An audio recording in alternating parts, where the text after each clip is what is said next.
Ashok sir, आपका बहुत-बहुत स्वागत है। सर, आपसे सवाल है कि जिन्होंने देश के लिए मेडल जीते हैं सर, उन्होंने देश का मान विश्व स्तर पर बढ़ाया है। उन पहलवानों को सड़क पर घसीटा जा रहा है, उनके साथ मारपीट हो रही है, जबकि जिस पर पॉक्सो एक्ट के तहत मामला दर्ज है, जिस पर महिला पहलवानों के शोषण करने का आरोप है, वो व्यक्ति देश के लोकतंत्र के नए मंदिर पे माननीय सांसद की हैसियत से बैठा हुआ है। तो क्या यही है अमृतकाल? ये तो पता नहीं अमृत काल है या विष काल है। समुद्र मंथन से अमृत निकलने के पहले जो हालाहाल विष निकाला, शायद देश का वो संक्रमण पीरियड चल रहा है 2014 से, कि हम किसी शिव का इंतजार कर रहे हैं कि इस विष को प्राशन करे और इस विष के जलन से और तकलीफ से मुक्त करे। प्रश्न ये है कि वो प्रधानमंत्री जी हमारे बार बार लोकतंत्र का मंदिर 143 करोड़ लोगों का, वो अपने आप को अभिभावक कहते हैं, अपने आप को सेवक कहते हैं। लेकिन हास्यास्पद था, अभी किसी पैनलिस्ट ने बहुत बढ़िया बात कही कि लोग आरोप लगाते हैं कि हम बदनाम कर रहे हैं। कोई बदनाम किसी को नहीं करता, खुद ही अपनी बदनामी खुद करवा रहे हैं। ये ऐसा कैसा लोकतंत्र का पर्व था कि लोकतंत्र के मंदिर का लोकार्पण हो और पूरी दिल्ली जो है पुलिसों की छावनी बन गई हो। आप ही के लोगों से आपको डर के यदि लोकार्पण करना पड़ रहा होगा, तो फिर आप लोगों के नुमाइंदे कैसे? आप लोगों को समझ ही नहीं पा रहे। क्या मात्र दिल्ली के जंतर मंतर पे पुलिस का प्रकोप हुआ? क्या दिल्ली की बॉर्डर सील नहीं थी? क्या हरियाणा, पंजाब, राजस्थान के अलग अलग जगहों पे किसानों को रोका नहीं गया?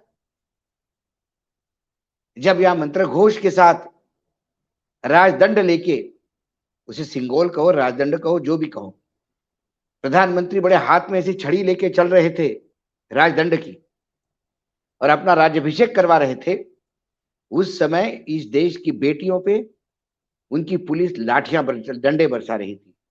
वो राजदंड लेके घूम रहे थे, यहां लोग डंडे खा रहे थे। ताऊ, हमारे कोई ताऊ हो सकते हैं, हमारे चाचा हो सकते हैं, उस उम्र के लोग अलग अलग राज्यों में बॉर्डर पे पीटे जा रहे थे क्योंकि अपने बेटियों के समर्थन में। ये जितनी भी कुश्ती खेलती है लड़कियां, ये कौन है? किसानों की बेटी। सही कहा किसी ने। किसी मैंने कारपोरेट घराने के लड़की को तो नहीं देखा कुश्ती खेलते हुए, किसी बहुत बड़े ब्यूरोक्रेट की बेटी को नहीं देखा मैंने, किसी नेता के बेटे और बेटी को भी नहीं देखा मैंने। ये तो ऊपर से जैसे चेरी आइसक्रीम पे रखी जाती है, वैसे ये एसोसिएशन पे आके बैठ जाते हैं ऊपर से। कुश्ती संघ यदि किसी गैंगस्टर के हवाले कर दो तो वो उसको अपने गैंग जैसा ही चलाएगा और वैसा ही चलाया जा रहा है। वो लड़कियों की मांग क्या थी? वो लड़कियां पैसा नहीं मांग रही है, वो लड़कियां टैक्सेशन में कंसेशन नहीं मांग रही है, वो लड़कियां अनुदान नहीं मांग रही है। उन लड़कियों ने अपना वजूद दिखा दिया है गोल्ड मेडल लाकर। लगातार पिछले 5 ओलंपिक से यदि कुश्ती इस खेल में हम गोल्ड मेडल ले रहे हैं या मेडल्स ला रहे हैं लगातार हर ओलंपिक में, तो इस सरकार को चाहिए था कि कुश्ती पे विशेष फोकस करे। उन्होंने कुश्ती पे तो फोकस नहीं किया, उनका विशेष फोकस कुश्ती महासंघ के अध्यक्ष पे है। और जिनकी वजह से कुश्ती को नाम विश्व स्तर पे ले गए भारत का, उन महिलाएं, वो लड़कियां अपने ऊपर हो रहे शारीरिक शोषण के लिए न्याय मांग रही है। इससे ज्यादा दुर्भाग्य इस देश का नहीं हो सकता कि बेटी बाप को कह रही है कि मेरी इस्मत लूट गई है, पिताजी मुझे मदद करो, मुझे न्याय दो। लेकिन पिता उस बलात्कारी, उस राक्षस को अपने पीठ पीछे लेके बैठा है क्योंकि उसको लगता है कि उत्तर प्रदेश में 4-5 लोकसभा सीट पे उसका असर है। तो क्या हमारे देश की राजनीति इतनी ऊंचे लेवल पे चली गई कि 2-4 लोकसभा सीटों के फायदे के लिए हम अपनी बहु बेटियों की इज्जत लूटते हुए देख सकते? इससे ज्यादा और अधर्म क्या हो सकता है? किस राम की बात करते हैं? ये कलयुग है, वो द्वापर युग था। यह राम का नाम लेकर रोज उसे अपमानित कर रहे हैं। इनको राम का नाम लेना ही नहीं चाहिए। छत्रपति शिवाजी का नाम लेना ही नहीं चाहिए। लॉ एंड ऑर्डर दिल्ली का, सारी पुलिस लगी हुई है इन लड़कियों के पीछे। सही कहा उन लड़कियों ने, 7 घंटे में हमारे ऊपर एफआईआर। और एक बददिमाग आईपीएस ऑफिसर रिटायर्ड कहता है कि इनको गोली मार देनी चाहिए। जी। शायद वो चकला घर के संस्कृति से आया होगा। और माफ कीजिएगा मैंने शब्द यूज किया चकला घर, क्योंकि चकला घर में भी लोग अपनी इज्जत बेचते हैं, लड़कियां महिलाएं भी इज्जत बेचती है, लेकिन अपने बेटियों का संरक्षण करती है, अपने बेटियों को धंधे पे नहीं बैठने देती है। ये तो उससे भी गए गुजरे हैं। ये डीजीपी लेवल पे अधिकारी था वो, जो कहता है गोली मार देनी चाहिए। ये विकृत मानसिकता के लोग हैं। उसका मेडिकल, ये समाज के लिए घातक लोग हैं ऐसे। ये जब डीजीपी था केरल में, क्या किया होगा इसने, भगवान जाने।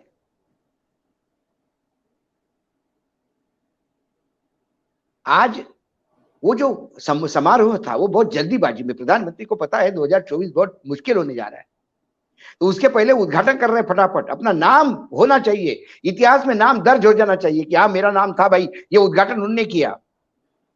महाकाल में अभी हमने पूछा, महाकाल महाकाल लोकार्पण किया, लोकार्पण इतनी जल्दी लोकार्पण करने की, रोड नहीं बने हैं आपने लोकार्पण कर दिया। जिस दिन 2 लाख लोग महाकाल पहुंच जाते हैं तो इंदौर से, उज्जैन से लेकर इंदौर तक 60 किलोमीटर तक जाम लग जाता है।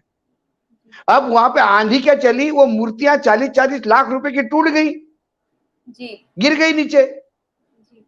अब जब पूछा तो उन्होंने कहा कि ये एक्चुअली पत्थर की मूर्तियां बननी थी, लेकिन उसको टाइम लगता है, हमको जल्दी लोकार्पण करना था, तो ये टेम्पररी मूर्तियां बनाई थी जो टूट गई जी। हर बात में जल्दी है इस आदमी को। पार्लियामेंट पूरा बना दिया, अभी परिसीमन नहीं हुआ तो भी सीटें बढ़ा दी, नाम अंकित करना चाहता है। किसी स्टेडियम को अपना नाम देगा, कहीं कुछ नाम देगा, बस मोदी मोदी हो जाना चाहिए। लेकिन लोगों ने क्रांतियां देखी है, हमने खुद क्रांति देखी। सद्दाम हुसैन के पुतले को कैसा लोगों ने खींच के तोड़ के फेंक दिया। जिस दिन लोग रास्ते पे उतर आ जाएंगे, जब अति हो जाएगी, इस विश्व में कोई भी तानाशाह ऐसा नहीं है कि जिसने तानाशाही शुरू की और अंत तक हैप्पी एंडिंग के साथ गया हो। अल्टीमेटली कितना भी बड़ा तानाशाह हो, लोगों से भागना पड़ा उसको, और ये तानाशाही का प्रतीक है। इतने दिन हो गए प्रधानमंत्री, आज 2 महीने होने तक आ गए, 34-35 दिन का आंदोलन था। आपको क्या लगता है, आपने उन लड़कियों को उठा के वहां से भगा दिया तो आपको लगता है कि आपने पाप धो लिया आपके? पूरा देश इस देश को जान रहा है, 50% आबादी है इस देश में महिलाओं की।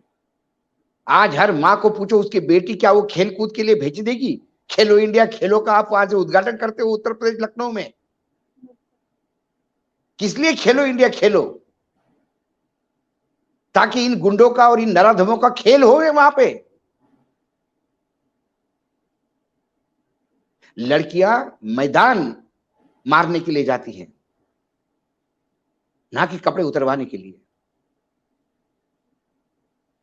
और जिस हिसाब से सरकार मौन है, जिस हिसाब से सरकार चुप है, जिस हिसाब से ब्रिजभूषण सिंह को लगातार लोग शील्डिंग कर रहे हैं, उससे ज्यादा मैंने सत्ता का लालच, और सत्ता के लालच में आप कई बार संविधान को बलि चढ़ा देते हैं, कई बार अपने संगठन को बलि चढ़ा देते हैं, अपने सीनियर्स को बलि चढ़ा देते हैं, और कई बार तो आप इस देश की लड़कियों की इज्जत को भी बलि चढ़ा देते हैं। इसलिए इस देश का वो कितना बड़ा बन गया उसको क्या मतलब है? आज मेरे घर में रहने के लिए मुझे जगह नहीं है, लोग फुटपाथ पे सो रहे हैं, बेरोजगारी महंगाई चरम पे है, स्कूलों में छत नहीं है, हॉस्पिटल में इक्विपमेंट नहीं है, डॉक्टर नहीं है। एक कोविड के आ गया तो नंगा हो गया पूरा हेल्थ सेक्टर इस देश का, और पता पड़ा कि ऑक्सीजन जैसी चीज भी हम इस देश को दे नहीं सकते, मंगलयान की बात करते हैं।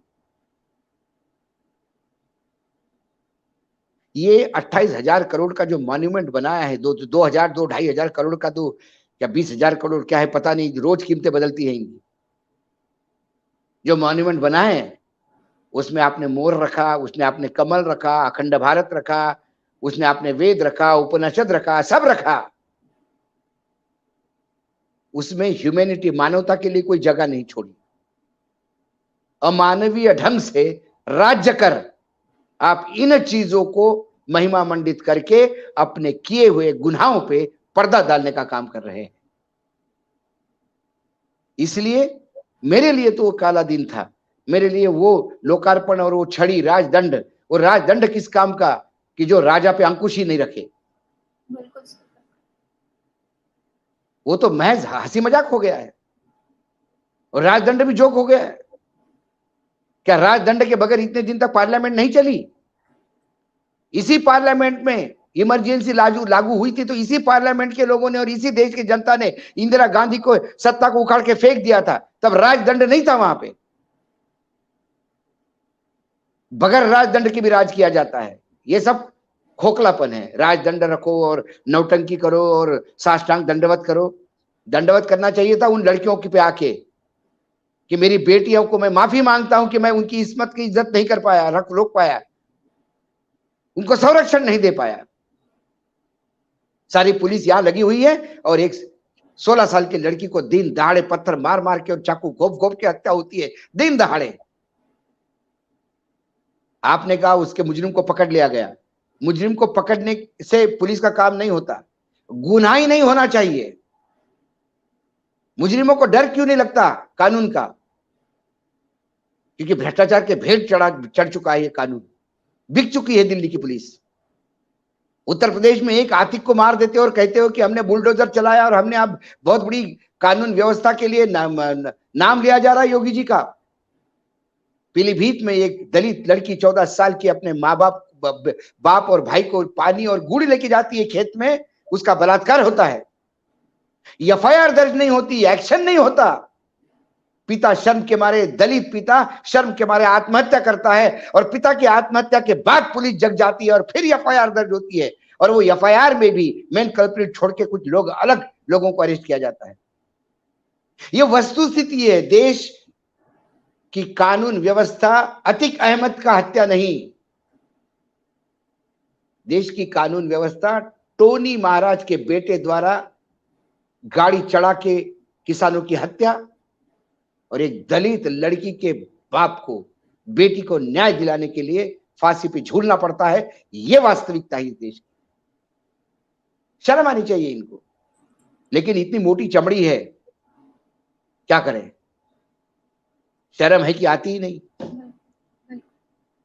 अशोक सर, आखिर में मैं आपके पास आना चाहूंगी कि लोकतंत्र के सबसे बड़े मंदिर का उद्घाटन हुआ और लोकतंत्र की सर्वोच्च नेता, सर्वोच्च पद और विपक्ष के बिना ही हो गया। कितना ऐतिहासिक है ये, या फिर ये सही कदम है? क्या ये इस ऐतिहासिक दिन पर एक धब्बा नहीं है? विरोधी पक्ष जो होता है वो लोकतंत्र में एक पहिया है। दो पहियों का यदि लोकतंत्र है तो एक पहिया विपक्ष है और एक सत्ता पक्ष है।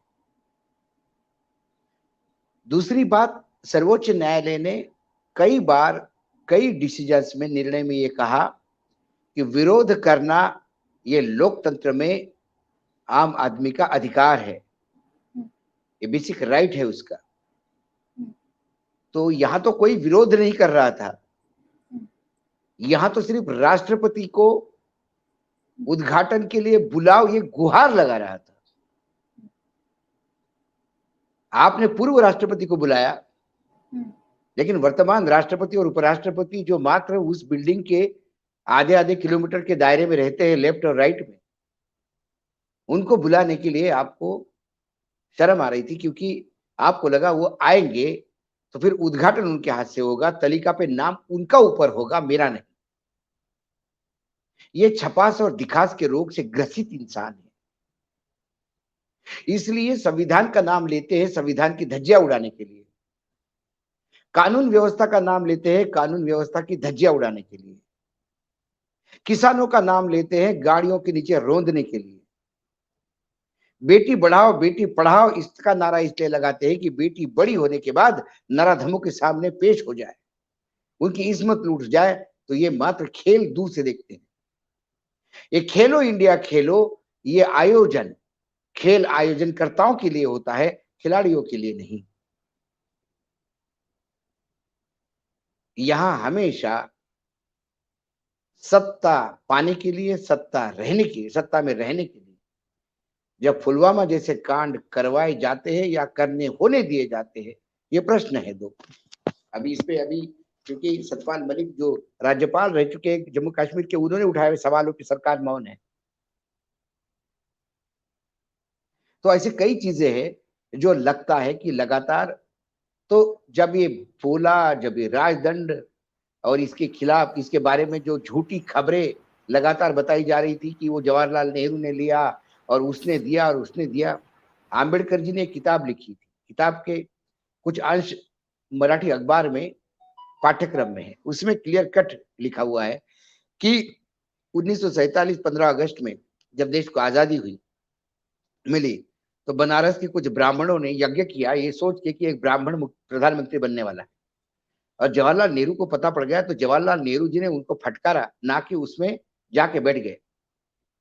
ऐसा ही ये जो सिंगोल है, ये दक्षिण भारत के कुछ लोग देने आए थे, वो उनके घर गए, उनके हाथ में दिया, उन्होंने लिया, रख लिया। क्योंकि लोकतंत्र में गंगा जल नहीं चलता। और वर्तमान में भी गंगा जल के बारे में तो ये है कि जो हमारा ग्रीन ट्रिब्यूनल है, उन्होंने तो आदेश दिया है सरकार को कि गंगा के किनारे पे बोर्ड लगाओ कि यहाँ नहाने लायक भी पानी नहीं। तो आज के युग में राजदंड जनता देती है चुनाव के माध्यम से, और उस राजदंड को गंगा जल से पवित्र नहीं किया जाता है। इस देश की 143 करोड़ जनता खून पसीने से उसे पवित्र कर सत्ता सौंपती है सत्ताधीशों के हाथ। और हमारा संविधान कहता है, इस संविधान का लोकार्पण ही जनता ने जनता के लिए किया। संविधान एडॉप्ट कैसा हुआ ये आप देखेंगे तो भारत के तमाम जनता ने अपने आप को ये संविधान समर्पित किया है। जहां संविधान ही जनता स्वयं को समर्पित करती है, वहां राजदंड किस काम का। और कल राजदंड के मायने भी आप जानो, चाहे 16 शताब्दी के, तो पहले चोलास का इतिहास, उनका एडमिनिस्ट्रेशन, इसके बारे में प्रधानमंत्री सुने। चोला के राज्य में यदि उनके राज्य को अभिमानित करने वाली किसी महिला का शारीरिक शोषण होता तो यकीनन अभी तक मृत्यु दंड पा चुका होता। हमारे यहाँ न्यायपालिका है, न्याय का प्रोसेस होना चाहिए, लेकिन पॉस्को लगने के बाद भी यदि वो बाहर है तो इससे ज्यादा शर्मसार बात इस देश के लिए नहीं हो सकती। तो एक मजाक था, एक इवेंट था, एंटरटेनमेंट था। संडे के दिन पूरा दिन उन्होंने लिया, गोदी मीडिया को महिमा मंडित हुआ। अभी हमारे मित्र कह रहे थे कि वहां पे बीबीसी की फिल्म दिखाई गई, लेकिन प्रधानमंत्री का इतना बढ़िया रहा ऑस्ट्रेलिया टूर, और ऑस्ट्रेलिया सरकार इतनी इतनी बोझ तले आ गई, इतनी उन्होंने सोचा कि नरेंद्र मोदी जी आ गए तो क्या हो गया। वो पूरे भारत को अपने सर पे उठा के घूम रहे थे। प्रधानमंत्री वापस दिल्ली पहुंचे भी नहीं तो हमारे देश की 5 यूनिवर्सिटी के बच्चों को उन्होंने बैन कर दिया हमारे आने के लिए। ये हमारा रिटर्न गिफ्ट था। ये हमारी महानता है, इसके बारे में गोदी मीडिया बोलेगा नहीं। और हम बोलते तो फिर धन्यवाद आपको निधि जी, आपने बुलाया तो कम से कम बोल पा रहे हैं।